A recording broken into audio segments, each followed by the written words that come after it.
Ayuda, Bel Mariano pinalakpakan ng live singing. Magaling daw kumanta. Bilib na bilib ang national artist for music na si Maestro Ryan Cayabyab kay Bel Mariano. Nag-guest kasi si Bel sa Gen Z, a musical offering from national artist Ryan Cayabyab. Concert last Saturday sa Samsung Performing Arts Theater.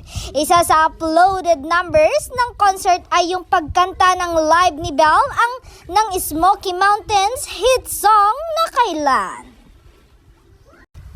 Tila inspired nga ang ka-love team ni Donnie Pangilinan habang kinakanta ang 90s love song composition ni Mr. C dahil hindi lang ang national artist ang accompaniment, hindi kundi pati ang world-renowned Philippine Philharmonic Orchestra. Maging ang direktor ng concert na si Ruel Santiago ay proud na proud sa performance ng favorite daughter niya sa kakatapos na lang na seryeng Can't Buy Me Love. You own that song, Bel, tonight.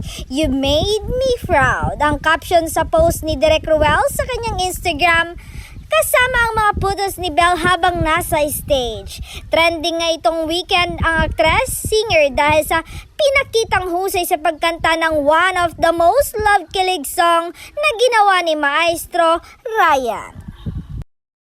Inulan nga ng papuri at positive comments ang live version ni Bel ang kantang Kailan. Hoping nga ang mga fanay na magkaroon daw ng cover nito si Bel. Bagay na bagay raw sa sweet voice niya ang kanta. Tanong naman ng netizen, kailan naman daw aamin ng Don Bel sa kanilang relasyon. Obvious na raw kasi na parang totoo na ang landian at pagpapakilig nila.